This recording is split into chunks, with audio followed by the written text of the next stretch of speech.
Hi everyone. ఆకుకూరలలో best ఆకుకూర ఏంటో తెలుసా? అదేనండి తోటకూర. దీనిని ఆకుకూరలలో రారాజు, పెరుగు తోటకూర అని కూడా అంటాము. దీంట్లో వచ్చేసి నేను ఇక్కడ ఎర్ర తోటకూర ఫ్రై కోసం తీసుకున్నాను. ఫస్ట్ నేను ముందుగా ఒక 6 కట్టలను తీసుకొచ్చి పక్కకు పెట్టుకున్నాను.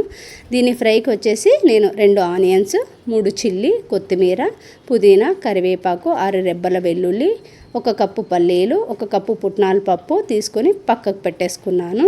ఇవన్నీ పక్కకు పెట్టుకున్న తర్వాత స్టవ్ వెలిగించి పల్లీలు వేయించుకొని త్వరగా మిక్సీ జార్లోకి తీసుకొని పొడిగా కొట్టుకొని పక్కకు తీసుకోవాలి. అలాగే పుట్నాలు కూడా వేసి మెత్తగా గ్రైండ్ చేసుకొని దీన్ని పక్కకు తీసుకోవాలి. ఇలా తీసుకునేవన్నీ పక్కకు పెట్టేసి నేను ముందుగానే చూపించాను కదండి తోటకూరను. ఇది తోటకూరను బాగా వాష్ చేసుకొని ఒక 10 నిమిషాలు సాల్ట్ వాటర్లో నానబెట్టి వాటర్ అంతా వంపేసిన తర్వాత చిన్న చిన్న ముక్కలుగా కట్ చేసుకొని ఒక బౌల్లో తీసుకోవాలి. అలాగే పచ్చిమిర్చి, ఆనియన్స్ కట్ చేసుకొని పక్కకు పెట్టేసుకోవాలి. ఇవన్నీ ఆడిచ్చినవి కూడా దీంతో తీసుకొని పక్కకు పెట్టేసుకున్నాను. తర్వాత ఇవన్నిటిని స్టవ్ దగ్గరికి తీసుకెళ్ళి స్టవ్ వెలిగించి ఒక బాండిల్ పెట్టుకొని ఆయిల్ సరిపడా వేసి ఆయిల్ హీట్ అయిన తర్వాత జీలకర్ర, ఆవాలు, కరివేపాకు, కట్ చేసి పెట్టుకున్న ఆనియన్స్, చిల్లీ, కొంచెం ఒక చిటికెడు పసుపు వేసి దూరగా వేయించుకోవాలి. ఇవన్నీ వేగిన తర్వాత మనం ముందే కట్ చేసి పెట్టుకున్నాం కదండి తోటకూర, ఆ తోటకూరను తీసుకొచ్చి ఈ బౌల్లోకి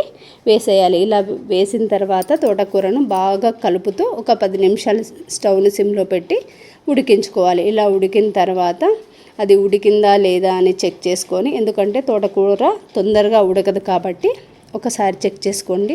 తర్వాత రుచికి సరిపడా సాల్ట్, రుచికి సరిపడా కారం వేసుకోవాలి.